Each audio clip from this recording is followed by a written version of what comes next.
Okay, let's get back to our strategy session. Here's Eli. He's doing some live performance right now. Let's check in on him real quick here. Helps you with some understanding, or allows us to be able to continue this conversation. Because I really want to be, I really want to feel like I'm part of a community, and I don't feel like I'm part of a community here in Portland. He's a good guy, man. He's one of my favorite activists of all time. But I have other things to do, and if I don't do it, it won't get done. So I have to get back to my TRIMET nonsense. And let's pick it up where we left off. Let's see. Where were we? Yes. The STIF funds. This was the money that was stolen from you by an act of the Oregon legislature and signed by the Oregon governor. They just didn't ask for a tax increase. They just took it. And then they came and asked for more taxes for your southwest corridor. Because they're always going to come back for more, always. And it always amazes me that people vote yes. You know, they think the Trumpers are deluded, but people vote yes to raise their own taxes. I think that's even more deluded than a Trumper myself. To actually think the government is helping you, it's just like the ultimate delusion. And yet so many people believe it. Edward has any questions. Enrollment is, I wouldn't say it's down, but I think Nancy's right. Utilization is down, but we are seeing increased orders, and we think we'll see more as more students come back on campus as the year progresses. Okay, thank you. Yay, John Gardner. Yay. For you. Okay, Director Way, your questions, please. Yes, thank you. Can everyone hear me? Yes. I was just having some technical issues this morning. Actually, I like Simmons. She's kind of a goofy little thing. She's like real. I mean, that Warner, man, he was just way too much like a politician. Simmons, at least, is real. I'll keep it short. Director Edwards raised the student fair program, and that was actually what I had some questions on. So I think my questions have been answered. But just thank you for this chart. It's really just... I remember, this is the first time they're all seeing this, too. Okay, they are a puppet board. I'm sure that most of you that follow me know that, and anybody that might be watching this, it's not going to be many, because why would anybody watch this? Nobody would watch this. Only me. Although they did have like 50 people. I looked at their, let's see here. Yeah, 66 views. That doesn't mean they actually watched the whole thing. They might have just turned it on for a minute or two. Important for me to see and have a reminder of all of the investments that House Bill 2017 was able to create. And Nancy, thank you for the reminder too that I guess the percentages for the student fair program. So all of these, it sounds like, are reflected in what passed in the bill, correct? That is correct. And again, remember that the STIF plan that you see in front of you is a 2-year plan that has been approved. And every 2 years we submit for a new plan and a new program. The constants are going to be the low-income fair program, the service that we put on this. And the low-income fair program was the tiniest amount of that bill, by the way.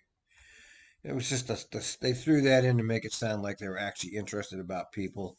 But it was really nothing compared to the bill. I forgot what it was now, but it was in the billions.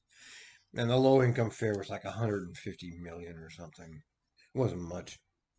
On the street, the electrification and electric vehicles. So just as a reminder to that will continue to go forward. Okay, thank you. Director Bauman, do you have another question? I do. Thank you for indulging me for another question. If we could go up a couple of slides to the capital history slash projections. And this is a lot of information thrown at us, so I'm still trying to absorb it. But can you, at the risk of displaying that I'm not understanding this very well. Yeah, I mean, look at this chart, will you? The actual forecast is the blue. The SGR is the orange. The SGR percentage, state of good repair, is gray. $367 million. State of good repair. Who knows what the hell they're doing with that? That's all capital projects. Why are these numbers going down over time? That's a good question. The capital expenditures. Good question. So in the years that you see the blue line where it's higher in fiscal year 2022 and then it tapers down, a lot of that is a direct reflection of the larger projects that we have in the queue. For example, we have the Better Red that is going forward. And so you're going to see larger expenditures in fiscal year 2022 and then 23 as they complete that larger capital construction and put that infrastructure in place. We're not always going to have a Better Red project in every single year. It's almost, if you had seen this chart when we had PMLR in development, that blue line would have been significantly higher yet. For the pace of the spend that needed to occur. Well, that makes sense. And so very much the fluctuation is driven by new projects, whereas sometimes our state of good repair is more of a straight line, but important for you to see the whole capital program in its entirety. Yeah, okay. Nancy, what's PMLR? What is I'm sorry, Orange Line, Portland to Milwaukee. Yeah. And Steve Witter, would you like to add to this? Well, Nancy, you did a fantastic job, and that large expenditure is related to the red line and what's this gray line going on? Projects to wrap it up like the Powell garage. On state of good repair, what really is reflected here is we just haven't done the advanced planning beyond FY24 to identify the next round of investments. And I think everybody. Well, this is what Jack Bogdansky he tweeted out: lower the TRIMET tax, because that's all of these bureaucrats make all the decisions about where this money goes. There's no public process, as Witter's just explaining here. They haven't decided what they want to do next. See, they're going to sit in a meeting and figure out where they want to spend their money. And there's no public input at all.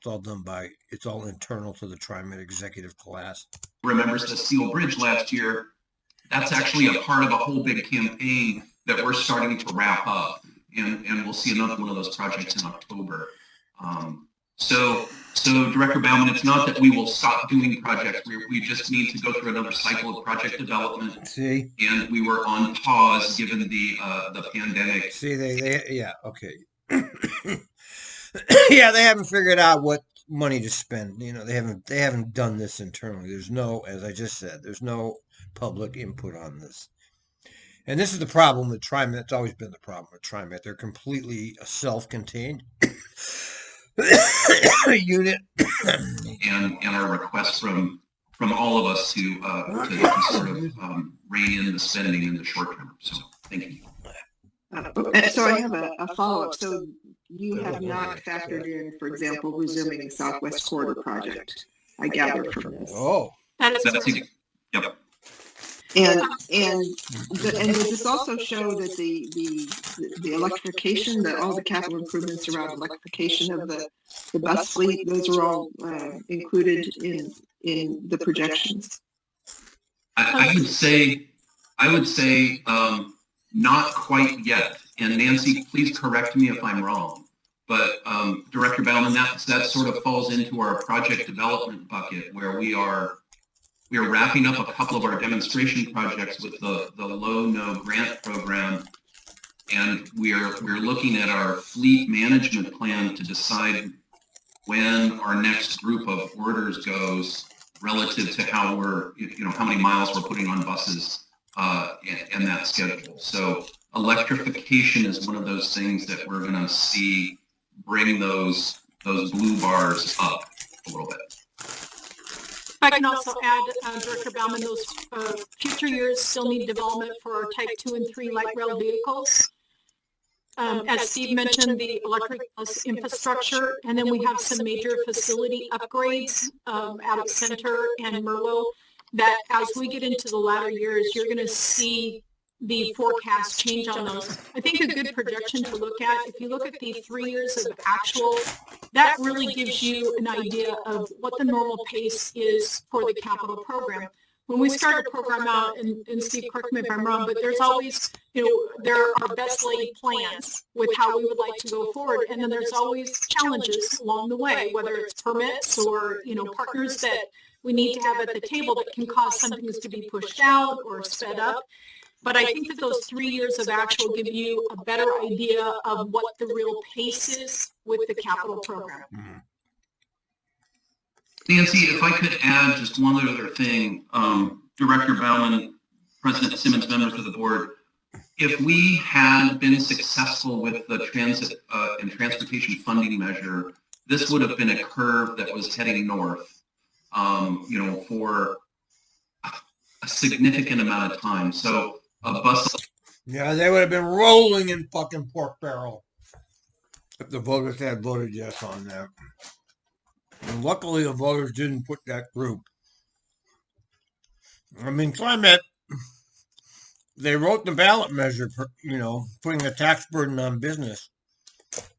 So I was surprised it didn't pass since it wasn't actually taxing citizens. But TRIMET has a bad reputation. They don't admit it, but they do, and that's why they don't get their referendums passed. And it's deserved. I mean, unfortunately for them, they are known for being unaccountable, and they are unaccountable. And that's why people don't support them with these referendums, when every other referendum does get passed. It's like TRIMET's the only one that can't get more money out of the voters, the fucking idiot voters that vote yes on, like, what's the library tax? That's stupid. Somebody just tweeted it. I forgot that $35 a head. They vote yes on everything in Portland because they actually think Portland government helps them, and they're just idiots. Electrification was part of that ballot measure. Some of the bus rapid transit projects were part of that ballot measure. Yeah, they threw that in there. The real purpose of that ballot measure was light rail. And they threw the other stuff in there to sweeten it up. I will say our government affairs folks are working very closely with what's going on in Washington, D.C. and see tremendous opportunities to change this curve with the infrastructure package that we hope is getting its on a path to approval. So I'll probably stop talking and talk too much.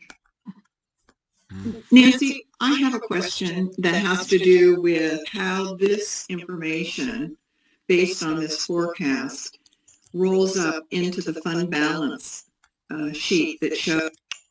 Looks like she's actually at work, doesn't it? That looks like an office to me.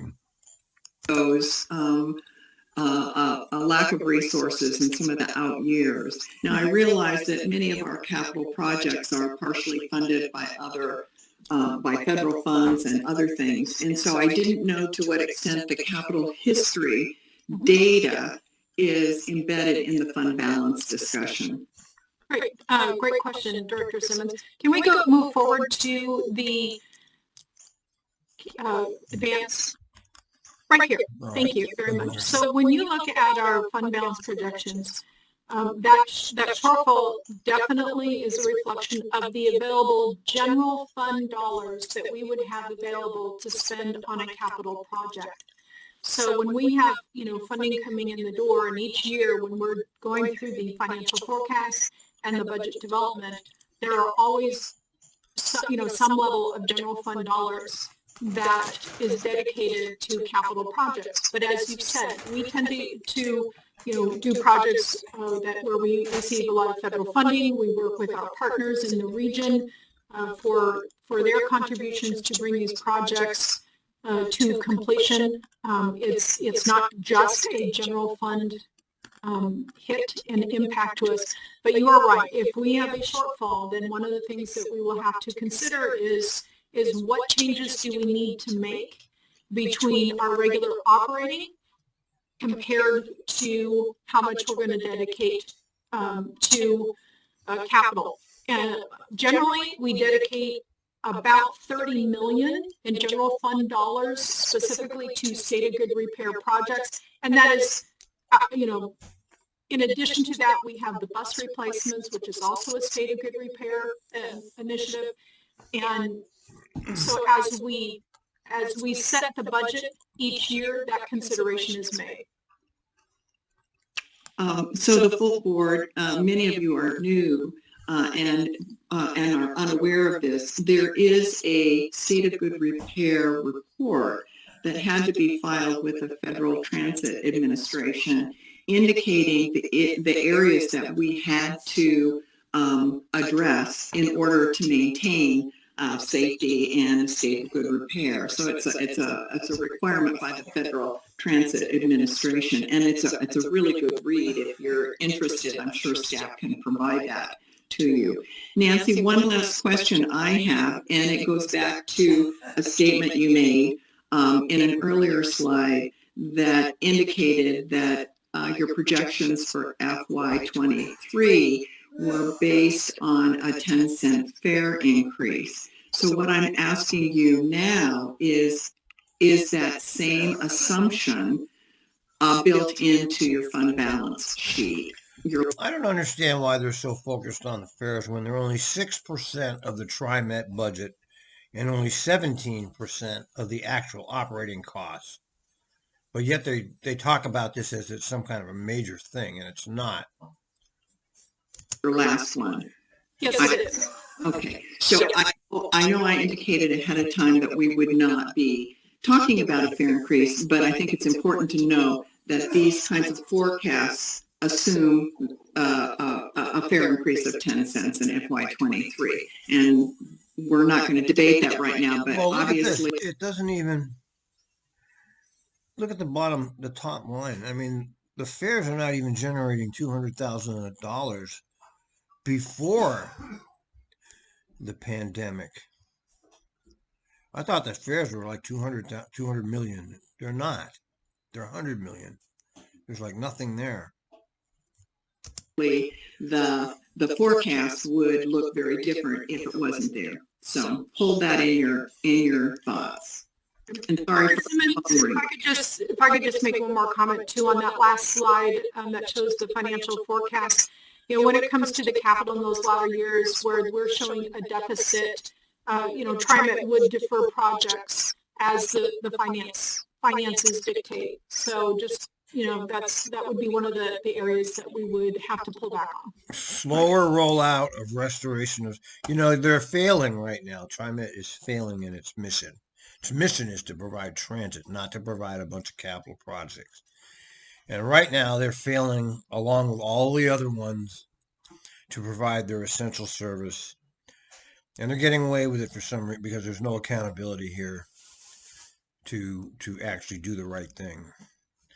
Just like the rest of the government, the city of Portland has $60 million extra, and then there's thousands of tents on the streets. So they don't do the right thing. These are elites, and they function in a different mindset than actual people. Right. Thank you. Let me see if there are any more questions. I don't see any hands raised.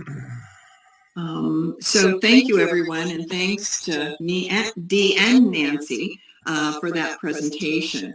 So we're a little ahead of time, but we can now move into the presentation on ridership recovery. All right, this should be good. JC VANNNATA, our Director of Public Affairs, as well as supporting staff, will present on ridership recovery efforts. JC? Thank you very much. Can you hear me? I'm sorry, I'm going to interrupt for just a sec. So the set of slides that we received on the financial report included a few more slides after the end. Is that part of another presentation? Director Baumann, those were just additional slides that if you wanted to go through again, like our cost-cutting measures, we would be happy to revisit that with you. But we've given you that presentation so many times that we wanted to be careful about how we used your minutes up here today. So. Okay, thank you. I apologize for interrupting. Yeah, well, we should hear about cost-cutting, shouldn't we? I think we'll move into ridership recovery. Is that sound good, President Simmons? Yes, please. Thank you. Awesome. And Kim Engel, you have the slides? You do. All right. Awesome. Thank you very much. Well, good morning, President Simmons and board members. Today we'll walk through our ridership recovery efforts, starting with a bit of context first.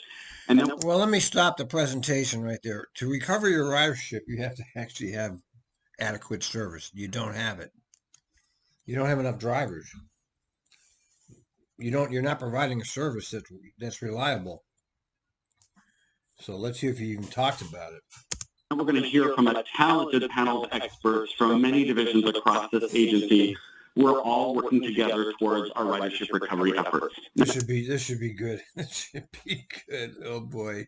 Next slide, Kim.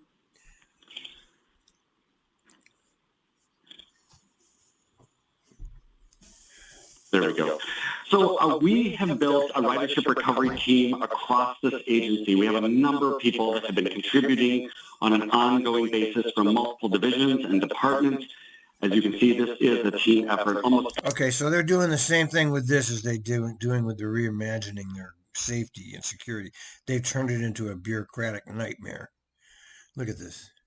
Ridership recovery is a team effort. It's got nothing to do with engineering. It's got nothing to do with legal. It's got nothing to do with this. It's got nothing to do with none of this. None of the people here. Operations is what it's got to do with. So they turned it into a bureaucracy, as they do. Everyone in our agency has a role in welcoming back riders to our system into the months and yes, years ahead, as Nancy pointed out. Next slide. Now a little bit of the context that we have seen. Next slide. The initial drop in ridership, has the slide advanced? Yes. There you go. There we go. Thank you, Kim. The initial drop in ridership, you'll remember, happened last March of 2020. That's on the left-hand portion of the graphic, resulting from the COVID-19 pandemic and the stay-at-home order. It's resulting from government lockdowns. It's not COVID that did this. It was government administrative orders. So that's what did it. Orders ordered by the governor. In recent months, our ridership has begun to slowly climb as some portions of our economy are opening back up and people are traveling a little bit more around the region on our system. But as you can see, there is definitely much more growth in ridership that is still needed into our future. Yeah, you're way low. You're less than half. At the start of the pandemic, TRIMET immediately responded by creating the virus leadership team that would guide and the VLT, folks, the VLT. Form our policies and procedures based upon federal and state guidance. We immediately made service reductions to match the reduced service demand and to be fiscally responsible. We soon shared a 9-point plan to our riders and the public to help them understand what we were doing to ensure we were operating a safe transit system during the pandemic. We have taken pride in knowing that many essential employees across this region depend on our transit system, and that we were working to safely get them where they needed to go during the pandemic. Throughout all of this, I just want to stress we have been listening to health experts to keep our riders and employees safe. Next slide. Yeah, sure.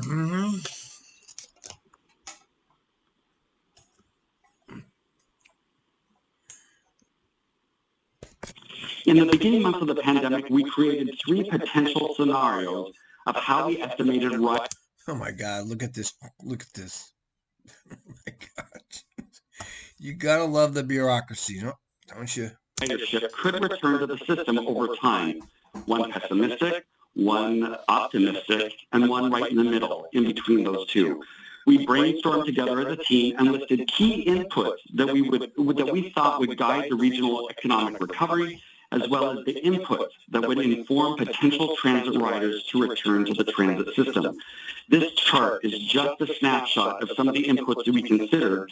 Those are on the left-hand side, and on the top, across the image, are the years ahead into the future at which we estimated these inputs would factor into ridership recovery. Now, please, don't stress your eyes. We can actually provide this chart to you in full. It's actually a big Excel sheet. But note that some of the major inputs included are the physical distancing guidelines, economic recovery. There's no physical distancing anymore, okay? Recovery projections, employment projection levels, work from home trends, anticipated options for service level increase to meet eventual growth in demand, as well as tracking revenue hours on the system for our operations. A lot of inputs that have gone into these scenarios. Next slide. I don't know. It's just bureaucracy here. Come on, get with it. Next slide. And these are the three scenarios. Okay. As we now are in the third quarter of, calendar year 2021, and soon to be heading into the fourth quarter of 2021, this graph shows that we are near where we expected to be around this time to recover ridership. It's slowly climbing back out of its initial drop in ridership, and we are working towards fully reaching our pre-COVID ridership levels a couple of years out. It's going to take a little bit. Next slide, please.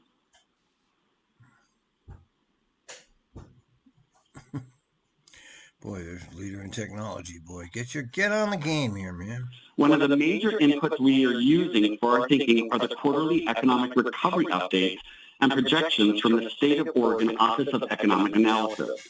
Now, this is just one sample slide from the most recent quarterly update from that forecast, showing our current situation compares to other recessions in Oregon. According to the projection, our economic outlook is still bright, and we are aiming for being back to pre-COVID employment next summer of 2022. Yeah, now, right. This is not a TRIMET specific projection, but this is data and forecasting from the State Office of Economic Analysis. And you can always We will trust the continue state. to monitor these quarterly updates going forward and continue to check them against our own thinking internally in close partnership with our finance team. Next slide. Finance team. So that gives you a little bit of context, and now we get to dive into some of the key areas. And since the pandemic started, we've been pulling together a ridership recovery team. We've been meeting twice a month. And what we found is that all of our recovery efforts are grouped into the following four categories. Research and survey updates. We've been doing a lot of research. Cleanliness, safety, and security. Service, amenities, and access.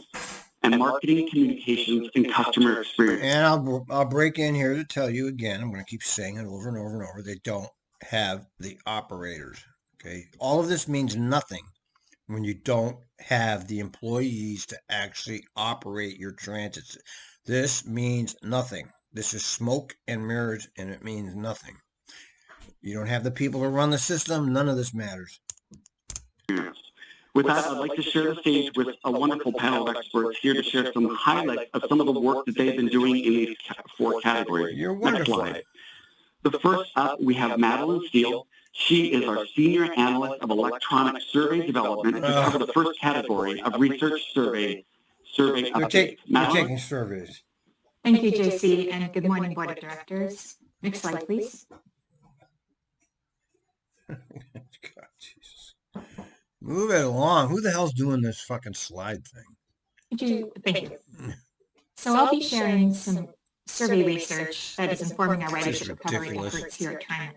I'll start with highlights from some external national surveys that get into work from home trends and project out what work from home might look like in the future.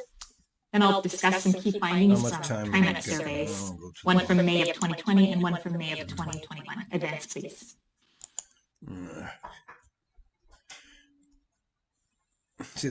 Come on, advance. So I'll start with this study from the University of Chicago.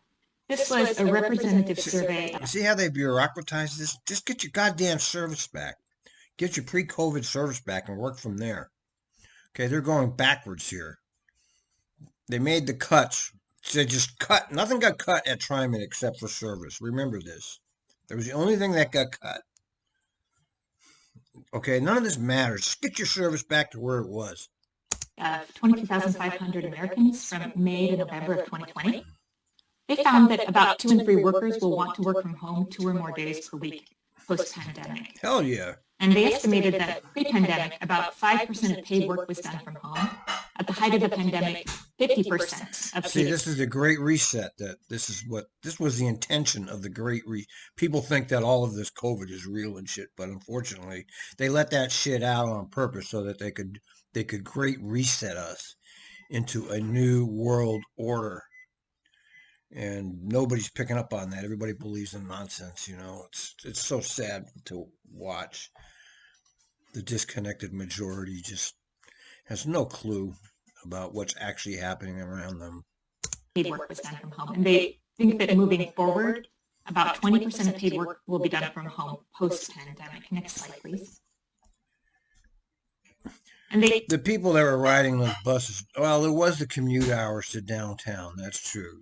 People did commute to the office during the commute hours, Monday through Friday. I knew people that are no longer going to do that. So that's definitely true. There won't be those people anymore. They give a few reasons why they think that work from home will continue at this elevated rate, around 4 times higher than the pre-pandemic rates. Workers and organizations overcame institutional inertia, figured out how to do this. Workers invested an average of $600 in work from home equipment. The stigma around work from home was reduced, and work from home technology. The stigma from work from home? What's stigma? What else? What are you talking about? Innovation has accelerated. Also, people do have persistent concerns about close proximity to others in situations such as elevators and subways. Yes, I don't blame them. Next slide, please. Who is running this slide? And another national survey that I want to touch on is from Arizona State University. This was a representative survey of about 7,600 Americans. Again, it's from 2020, July through October of that year. And based on their findings, they estimate a 40% decline in transit commute trips after the pandemic. And they note that pre-pandemic, about 50% of transit trips were commutes nationally. This is believable. They give the following causes for this decline. They attribute 50% of the decline to teleworking, but nearly as much, a 40% decline, to a shift to cars, as people have concerns about returning to transit. And 10% is shift to other modes such as cycling and walking. And before we move on, I just want to make some caveats about these national surveys. Of course, they're from 2020. If we ask the questions again this year, it might be different. And results can vary depending on exactly how you phrase it and your geography. So just take it with a grain of salt and don't read too much into the exact numbers, but it gives us a rough sense of what we might expect moving forward. And of course, there's so much uncertainty. Nobody knows for sure, but this is the very broad outlook that we have. Next slide, please. Come on, get on it, man. Who's doing this? So now I'll talk about a survey that we did here at TRIMET on COVID-19 shortly after the start of the pandemic. We emailed it out to our Writers Club, which is about 60, 70,000 people. 60, 70,000 people, and they got 2,000 responses. That's not even 1%. Is it? Well, yeah, I guess it is. Not many, though. As well as other channels such as social media. And it was open between May and June of 2020. We got about from May 28th to June 5th? What's that, a week? Jesus, it's not very long, is it? And our purpose was to learn how our customers felt about writing TRIMET during and after the pandemic, and to rate the importance of the safety measures that we had put in place at that time. Advance, please. So we started by asking people about their ridership before, during, and after the pandemic. And in this next slide, you see that before the pandemic, about 70% of riders said that they were frequent or regular, meaning that they rode several times a week or more. During the height of the pandemic, about 70% said that they weren't riding at all. And we asked what they thought they'd do after. 20% weren't sure, and less than 40% thought that they would be frequent or regular. And again, this was asked during the initial wave of the pandemic, when there was so much uncertainty, we didn't know if we were going to get the intentionally induced pandemic. So I think that the results might be different now, but it gives us, again, a sense of where people were at the time. Next slide, please.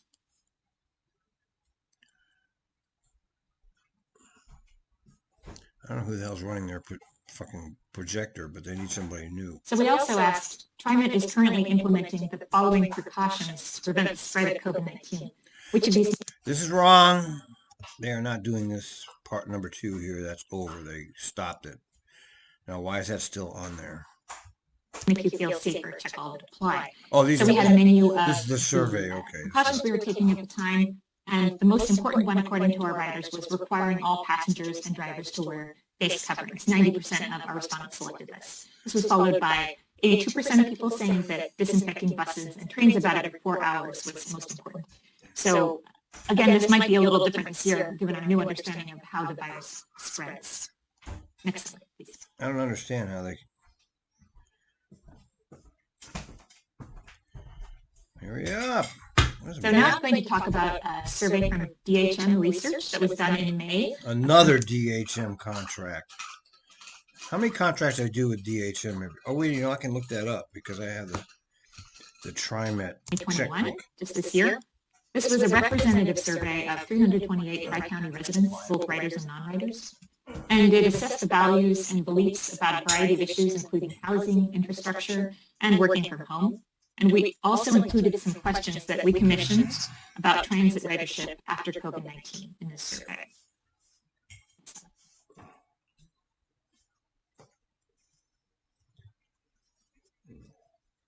So we asked people who had ridden before the pandemic, once the pandemic is under control and schools and businesses are open like before the pandemic, will you ride TriMet more, about the same, less, not at all, or I'm not sure?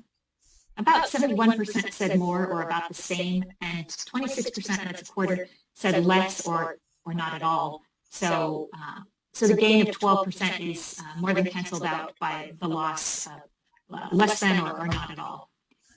So that does sort of jive with what we're seeing in terms of our APCs and gives us some idea of what we might expect and the challenges we have to overcome as we look to increase ridership. Next slide. So we followed up this question by asking them about why they weren't riding TriMet as much. We gave them the following list of options, and they could pick up to 3. And the most popular one was using other modes instead. 47% of respondents selected this. So this may be driven by that finding from the Arizona State University, where we saw that more people were shifting to cars. 30% of people said they weren't riding because of safety concerns. 20% because of COVID-19 concerns.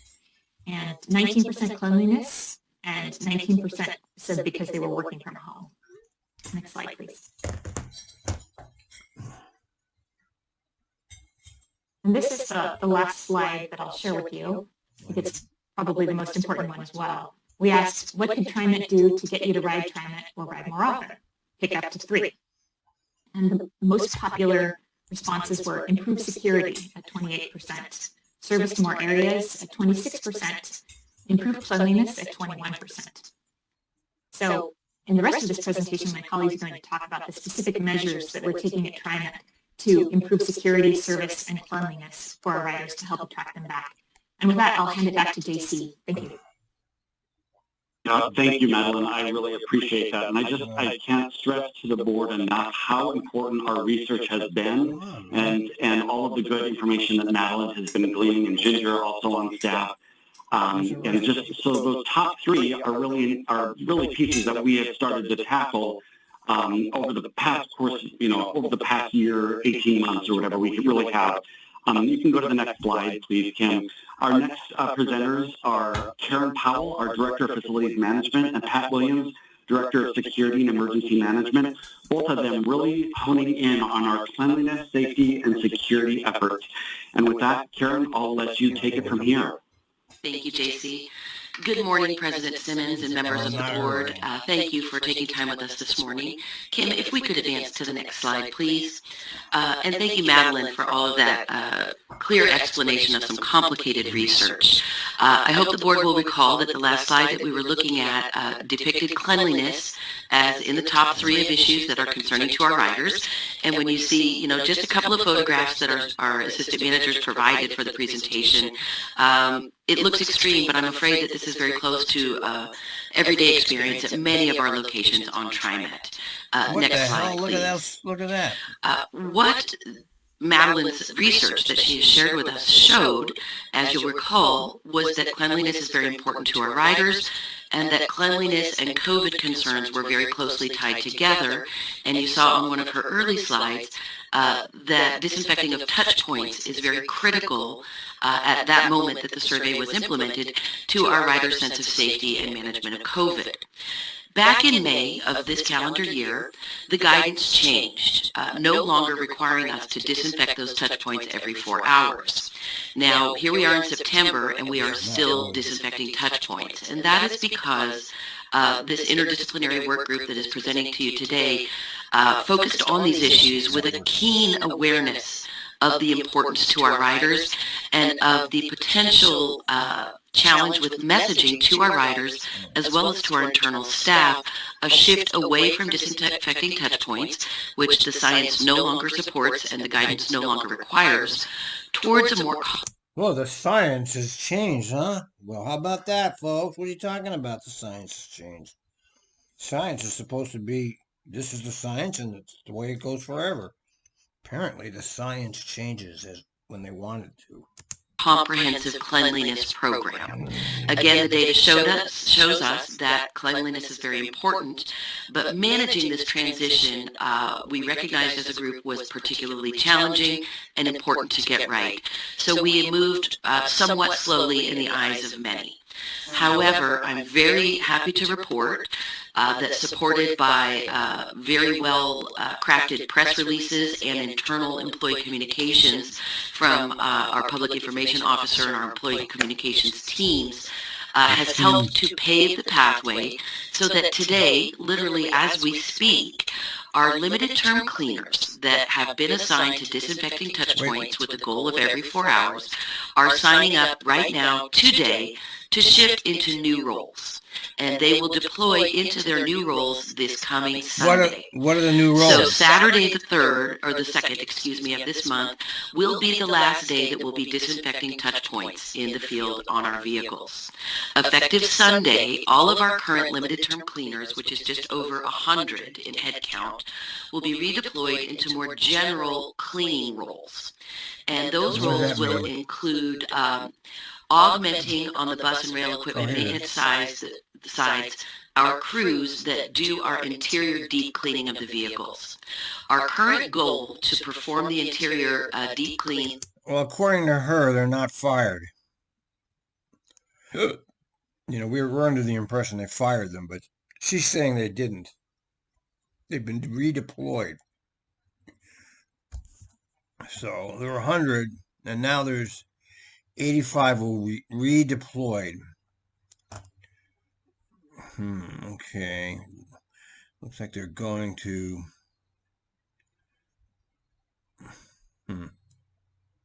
is every 60 days. And we recognized as a group, every as a 60 team, days, that is not meeting the expectations and the requirements of our riders to feel comfortable and... That's really a damn shame that they did away with that. That was actually something that they should have kept. Because that was actually needed. That was needed long before the pandemic.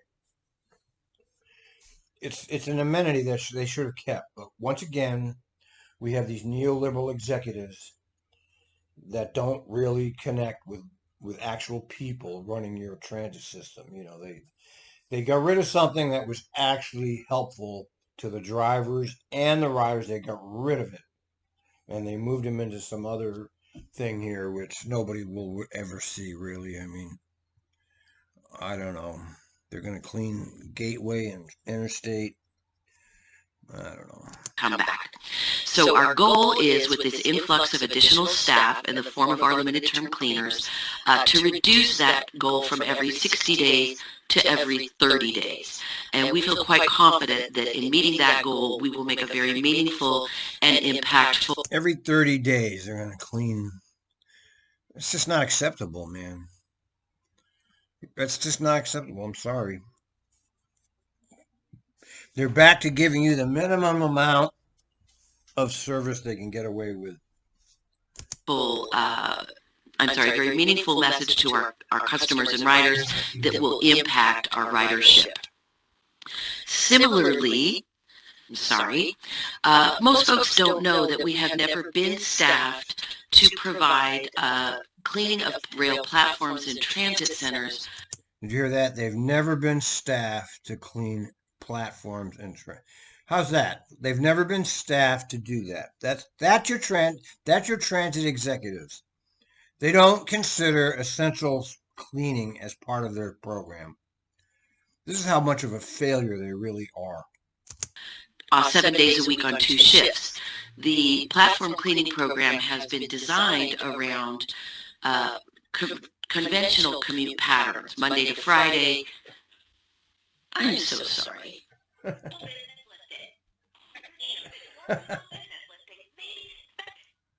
I'm so sorry. I'm being spammed by Google in the middle of my presentation. Thank you, Google. And I don't know how to make it stop. That's all right. In any case, in addition to reducing our interior cleaning interval, as I've explained, we will be able to provide 7 days a week coverage on our platform cleaning program on 2 shifts, day and swing shift. And as I was mentioning, the program has been shaped around conventional commute patterns. And with the impact of COVID, those are clearly different. And also, we're seeing very significant increases to the effects of the houseless population, particularly near our platforms. We do have significant tent encampments near our transit centers and our platforms, and the mess does spill over into our TRIMET facilities. So we're very excited that that expansion and coverage will be very meaningful to our riders. And those folks are pressure washing platforms, addressing biohazards as they occur, emptying trash on a regular basis so that it doesn't overflow, and attending to the adjacent park and rides that include elevators, operator layovers, and other critical facilities to keep our system operational. We will also, for the first time, provide fixed staff at our rail ends of line. And the plan there is, as an LRV pulls in at the end of line and the operator lays over and takes their break, that is generally 15 minutes, that will give our cleaners an opportunity to walk that consist, removing trash, addressing biohazards, mopping up spills, and particularly addressing things that smell, which we find has a disproportionate impact on our riders' impression of cleanliness. And we'll be running some... Now, isn't it amazing they didn't do that ever? It never came to their mind that that's actually important, long before the New World Order was implemented. Data gathering efforts around that, looking at the difference in the shape of the consists when they arrive back in the yard at the night at the end of service, comparing those that received that end-of-line service with those that didn't, and our preliminary pilot showed very positive data in that regard. We will also deploy some of these cleaners, 6 of them, to our MOW labor crews to pick up trash along the alignment, which is another eyesore that I think that everyone has experienced and will appreciate the benefits of addressing. So these folks are all, as I understand it, and I'll look for Nancy to correct me if I'm wrong, funded under our federal rescue funds. The CARISA Act, as she mentioned, will be drawn down by the end of this calendar year, and then that funding, I believe, will be replaced by the next funding act. So this is a great opportunity for TRIMET to take advantage of the resources that were provided and to redeploy them in ways that we really feel will continue to be meaningful to our riders and will support ridership recovery. Thank you very much. And if you have any questions, I'll be very happy to respond to them. Boy, is she smooth.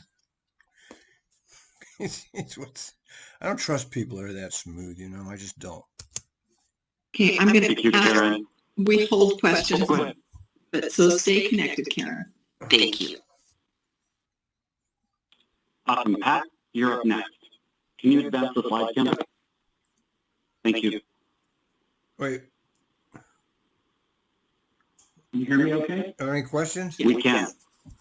All right. Good morning, President Simmons. All right. We're going to stop because, you know, I can't do too much of this at once. How much have I done? 48 minutes. Yeah, that's way more than I should do of this. But it takes a long time to actually look at this stuff and actually digest it. And I'm probably one of the only people in the world that actually looks at it and digests it. So that's the end of this episode. Over and out.